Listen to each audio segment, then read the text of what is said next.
우리가 잘 아는 누가복음 15장의 탕자의 비유에 보게 되면 자신의 헌신에 대해서 적절한 보상을 받지 못해서 아버지에게 분노하며 항변하는 첫째 아들의 모습이 등장하게 됩니다. 첫째 아들은 방탕한 세월을 보내다 집으로 돌아온 둘째 아들을 위해서 아버지가 잔치를 베푸는 광경에 그동안 참았던 분노와 서름을 토해내며 다음과 같이 말합니다. 내가 여러 해 아버지를 섬겨 명을 어김이 없었거늘 내게는 염소 새끼라도 주어 나와 내 벗으로 즐기게 하신 일이 없더니 아버지의 살림을 창녀들과 함께 삼켜버린 이 아들이 돌아오매 이를 위하여 살찐 송아지를 잡으셨나이다.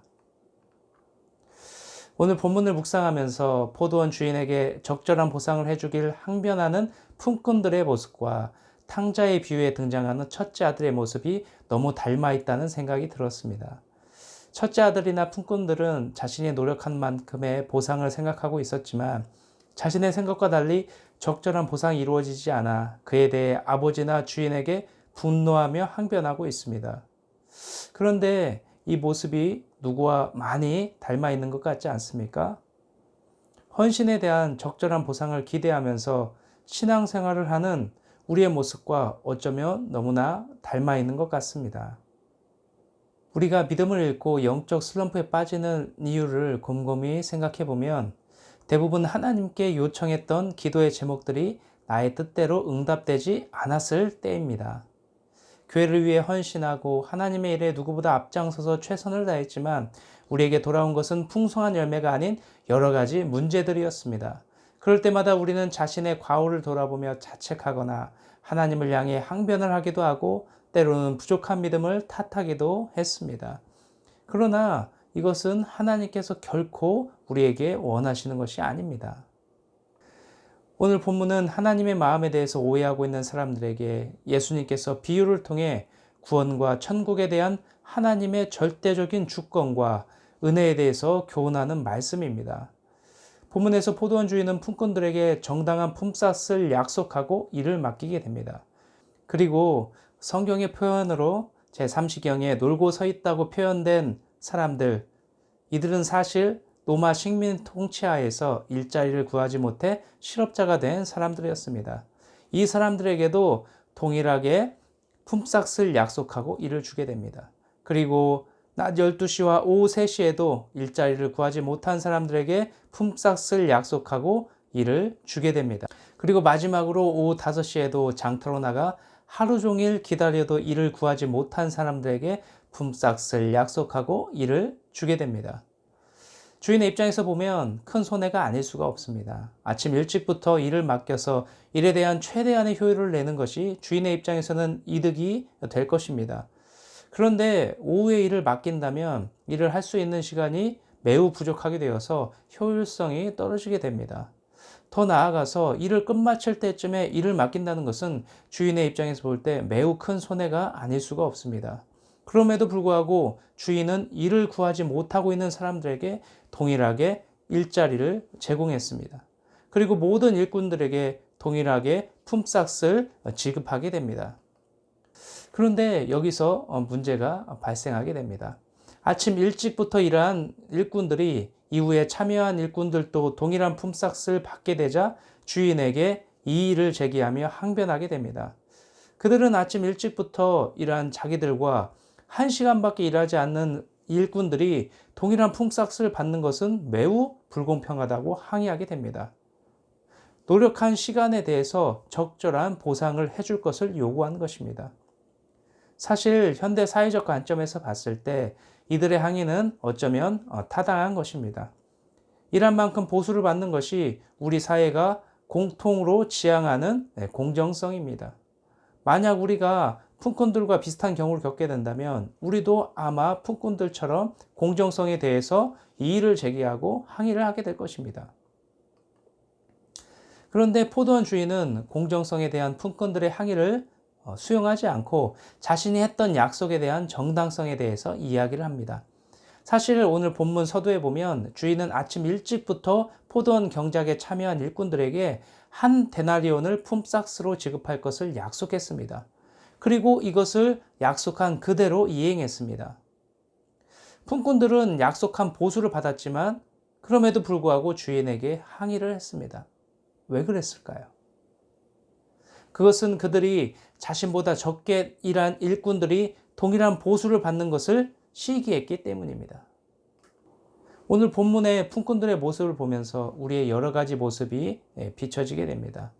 사랑을 말하고 은혜를 노래하지만 정작 다른 사람의 성공에는 함께 기뻐하지 못하고 시기하는 모습들, 내가 받지 못하는 것을 기억하고 하나님께 항변하는 모습들, 또한 헌신에 대한 적절한 보상을 요구하면서 하나님의 공의를 말하는 모습 등은 오늘을 살아가는 우리들의 이중적인 모습이 아닐 수가 없습니다. 오늘 본문을 통해서 다시 한번 깊이 깨달은 것이 있다면 그것은 우리가 하나님께 바라는 은혜와 보상의 개념을 매우 혼동하고 있다는 것입니다. 본문을 중심으로 다시 한번 생각해 보면 아침 일찍부터 일한 품꾼들은 자신들보다 적게 일한 일꾼들과 비교해서 적절한 보상을 요구했습니다. 이것은 수고에 대한 보상의 개념입니다. 자신들이 더 많은 보수를 받거나 아니면 다른 일꾼들이 상대적으로 적은 보수를 받는 것이 이들이 원하는 보상이었습니다. 그러나 이 본문을 품꾼들의 관점에서 보지 않고 포도원 주인의 관점에서 본다면 보상의 개념이 아닌 은혜의 개념으로 볼 수가 있습니다. 사실 포도원 주인은 품꾼들에게 일자리를 제공할 어떠한 의무나 어떠한 책임감도 없습니다. 아침 일찍부터 품꾼들을 고용하지 않아도 되고 오후에도 일꾼들을 고용하지 않아도 됩니다. 그럼에도 불구하고 주인은 일자리를 구하지 못한 모든 사람들에게 일자리를 제공하고 보수까지 주었습니다. 일자리를 얻지 못해서 장터를 하염없이 서성이는 사람들에게 주인이 제공한 일과 보수는 얼마나 큰 위로와 힘이 되었겠습니까? 이들은 주인이 베풀어 주신 이 상황이 매우 큰 은혜로 다가왔을 것입니다. 반면 품꾼들은 자신들에게 주어진 상황이 당연한 것이라고 생각했습니다. 자신들에게 주어진 일자리가 당연한 것이고 그에 대한 보상을 받는 것이 당연한 것이라고 생각했습니다. 그래서 그들은 자신들이 얻은 일자리가 자신의 노력과 수고에 의해 얻게 된 것으로 생각한 당연한 권리로 생각을 했습니다. 그러나 포도원 주인이 품꾼을 고용하지 않는다면 그들은 자신들이 당연하게 생각했던 일자리와 보상을 얻지 못하게 됩니다. 만약 품꾼들이 이러한 측면에서 생각했다면 그들에게도 일자리와 보상을 제공한 주인의 이 마음이 큰 은혜로 다가왔을 것입니다. 그리고 주인의 결정에 어떠한 이의나 항의도 하지 않았을 것입니다. 그러나 품꾼들은 이러한 마음을 가지고 있지 않았습니다. 당연한 자신들의 권리로 생각했습니다. 당시의 품꾼들의 모습은 현대를 살아가는 우리들의 자화상입니다. 우리가 교회에서 가장 많이 사용하는 단어 중에 하나가 바로 은혜라는 단어일 것입니다. 찬양에도 말씀에도 간증을 통해서도 우리는 은혜라는 단어를 수없이 듣고 말하며 살아갑니다. 그런데 정작 우리는 무엇이 은혜인지 은혜의 개념을 혼동할 때가 많습니다. 그래서 종종 이러한 이야기를 하고 합니다. 수고하고 헌신하며 열심히 기도했더니 내가 기도했던 소원의 제목들, 건강, 물질, 배우자, 자녀, 취업, 승진 등의 축복을 받았기 때문에 이것이 바로 하나님의 은혜이다 라고 말하곤 합니다. 물론 이것은 하나님께서 우리에게 주신 축복의 은혜입니다. 그러나 이것을 깊이 생각해 보면 이것은 은혜보다 보상의 개념에 가깝습니다. 우리가 노력하여 얻고자 하는 것은 은혜가 아니라 보상의 개념입니다. 하나님의 은혜는 우리의 노력과 수고의 결과에 따른 것이 아니라 하나님께서 아무런 조건 없이 우리에게 전적으로 베풀어 주신 것입니다. 즉 하나님께서 우리에게 주신 은혜는 예수 그리스도를 통한 십자가의 대속의 은혜가 바로 하나님의 은혜입니다. 만약 우리가 이것을 깨닫는다면 우리의 믿음과 신앙은 좀 더 성숙한 길로 가게 될 것입니다. 우리가 신앙생활을 하면서 갈등하고 고민하는 대부분은 하나님의 은혜가 없어서가 아니라 적절한 보상을 생각하고 신앙생활을 했기 때문입니다. 열심히 기도했고 교회를 위해서 헌신했고 믿음으로 살고자 노력했지만 기대한 만큼 적절한 보상을 받지 못했다고 생각했기 때문에 우리는 낙심하고 좌절하게 되는 것입니다. 이것은 믿는 성도 모두가 동일하게 생각하는 것입니다. 저 또한 이런 생각을 가지고 살았습니다. 11년이 넘는 목회 기간 동안 하나님께 간절히 기도를 하면서 매달렸던 것들이 있었습니다. 그리고 하나님이 주신 소명을 이루고자 저에게 한 번만 기회를 열어주실 것을 간절히 기도했습니다. 그러나 그 기도를 하나님께서는 외면하셨습니다. 오히려 더 큰 고난을 마주하게 되었습니다. 출애굽 시대 광야를 떠도는 이스라엘 백성과 같은 삶이 저희 가정에게 주어지게 되었습니다. 광야의 시간 동안 하나님을 향해서 분노하면서 억울함과 섭섭한 감정을 토로했습니다. 그러다가 문득 아주 기본적인 것을 놓치고 있다는 것을 깨닫게 되었습니다. 하나님의 은혜에 대해 수없이 설교하고 간증했지만 결국 제가 원한 것은 은혜가 아닌 보상이었다는 것을 깨닫게 된 것입니다. 제가 하나님께 항변했던 내용은 하나님의 뜻대로 살고자 애쓰고 노력했는데 왜 길을 열어주시지 않는가 하는 것이었습니다. 이 항변의 내용을 깊이 들여다보면 결국 나의 수고와 헌신에 대한 적절한 보상이 이루어지지 않는 것에 대한 서운함과 이것에 대한 항변이었던 것입니다. 이렇게 은혜에 대한 깨달음이 오자 하나님의 은혜가 무엇인지에 대해서 다시 한번 깊이 묵상하게 되었습니다. 나에게 생명 주신 은혜, 나를 구원해 주신 은혜, 나를 목회의 길로 인도해 주신 은혜, 바로 나에게 아무런 조건 없이 베풀어 주신 하나님의 은혜가 떠올리게 된 것입니다. 그리고 내가 얻고자 했던 보상보다 더 큰 은혜를 바라보게 되었습니다. 사랑하는 성도 여러분, 우리는 모두 다 보상받는 신앙생활하게 되기를 원하고 바라고 있습니다. 그리고 수고와 헌신의 결과 보상을 기대하는 것은 결코 속되거나 세상적인 것이 아닙니다. 하나님의 자녀로서 누려야 될 당연한 권리이자 또 당연한 축복입니다. 예수님께서도 구하는 믿음 생활을 할 것을 당부하셨습니다. 저는 믿는 성도 모두가 잘 되고 풍요롭게 되기를 진심으로 바라고 있습니다.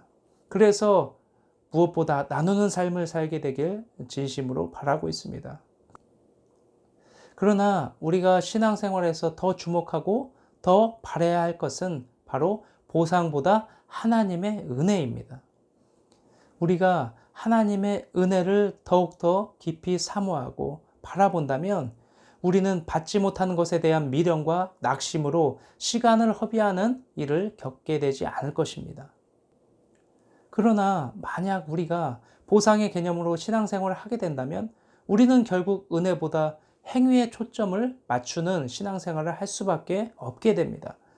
열심히 섬긴 만큼 보상받고 수고의 결과 풍성한 열매를 얻는 것을 당연한 논리로 생각하게 될 것입니다. 그러나 만약 우리가 이러한 생각을 가지게 된다면 우리는 믿음보다 행위에 우선을 두는 삶을 살 수밖에 없습니다. 그리고 행위를 통해서 다른 사람의 믿음을 판단하고 평가하는 상황을 맞이하게 됩니다. 그러나 여러분, 이것은 엄밀히 따지자면 하나님의 관점이 아닙니다.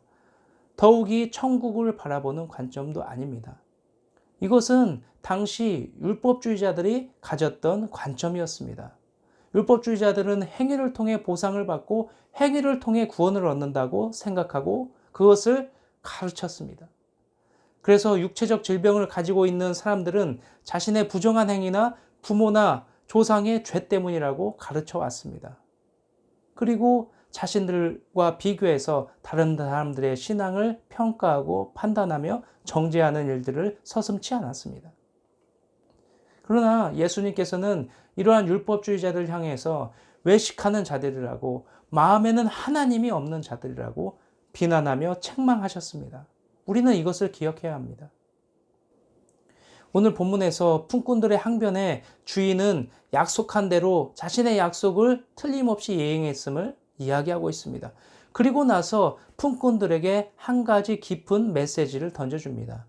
오늘 본문 14절에 있는 이 내용 다시 한번 보도록 하겠습니다. 본문 14절입니다. 나중에 온 이 사람에게 너와 같이 주는 것이 내 뜻이니라. 주인의 이 메시지는 천국이 누구에게나 열린 곳임을 알려주며 구원은 누구에게나 주어지는 선물과 같은 은혜임을 알려주는 메시지입니다. 은혜는 우리의 관점이 아니라 하나님의 관점입니다. 은혜는 하나님께서 우리에게 조건 없이 베풀어 주신 선물과 같은 것입니다. 복음 전파에 누구보다 헌신했던 최고의 신학자이자 목회자인 사도 바울은 로마서에서 우리가 죄로 인해 하나님의 영광에 이를 수 없었지만 하나님의 은혜로 우리는 의롭게 되었다고 말하고 있습니다. 로마서 3장 23절부터 24절의 말씀 같이 한번 보도록 하겠습니다. 모든 사람이 죄를 범하였음에 하나님의 영광에 이르지 못하더니 그리스도 예수 안에 있는 속량으로 말미암아 하나님의 은혜로 값없이 의롭다 하심을 얻은 자 되었느니라. 아멘. 하나님의 은혜는 우리의 노력 여부에 상관없이 아무런 조건 없이 의롭다고 칭해 주신 것이 바로 하나님의 은혜입니다. 우리는 이 은혜를 기억하고 이 은혜를 사모해야 하는 것입니다. 말씀을 마무리하도록 하겠습니다. 사랑하는 성도 여러분, 우리는 누구나 삶 가운데 풍성한 열매를 얻게 되기를 바라고 소원합니다. 그리고 하나님으로부터 나의 수고와 헌신, 믿음에 따라 적절한 보상을 받게 되기를 누구보다도 바라면서 신앙생활을 하고 있습니다. 그러나 우리가 성숙한 신앙인으로서 보상보다 더욱더 중요하게 생각해야 하는 것은 바로 하나님의 은혜입니다. 무엇보다 예수 그리스도의 십자가 대속의 은혜를 가장 큰 가치로 삼아야 합니다. 그래야 할 때 우리는 인생의 고난과 역경 속에서도 믿음의 뿌리가 흔들리지 않는 깊은 신앙을 소유할 수 있게 되는 것입니다. 코로나 팬데믹을 지나면서 이제 한국교회 모든 성도는 의인이 되기 위해서 노력하는 것이 아니라 의인으로서 어떻게 살지를 고민하는 때가 왔습니다. 사도 바울은 오직 의인은 믿음으로 말미암아 살리라고 고백했습니다. 그러므로 사랑하는 성도 여러분, 만약 고난 속에서 모든 것을 포기하고 싶은 마음이 든다면 오늘 나눈 말씀을 꼭 기억하시고 보상보다 하나님의 은혜를 바라보고 의지하며 다시 한번 일어서게 되시길 진심으로 바랍니다. 하나님은 우리 모두가 하나님 나라에 이르게 되길 누구보다 간절히 바라고 계십니다. 그러므로 이제는 얻지 못한 보상에 대해서 낭망하고 낙심하며 좌절하는 삶이 아닌 우리에게 베풀어 주신 은혜를 기억하고 믿음으로 의인의 삶을 살아가는 우리 모두가 되시길 주님의 이름으로 축원드립니다.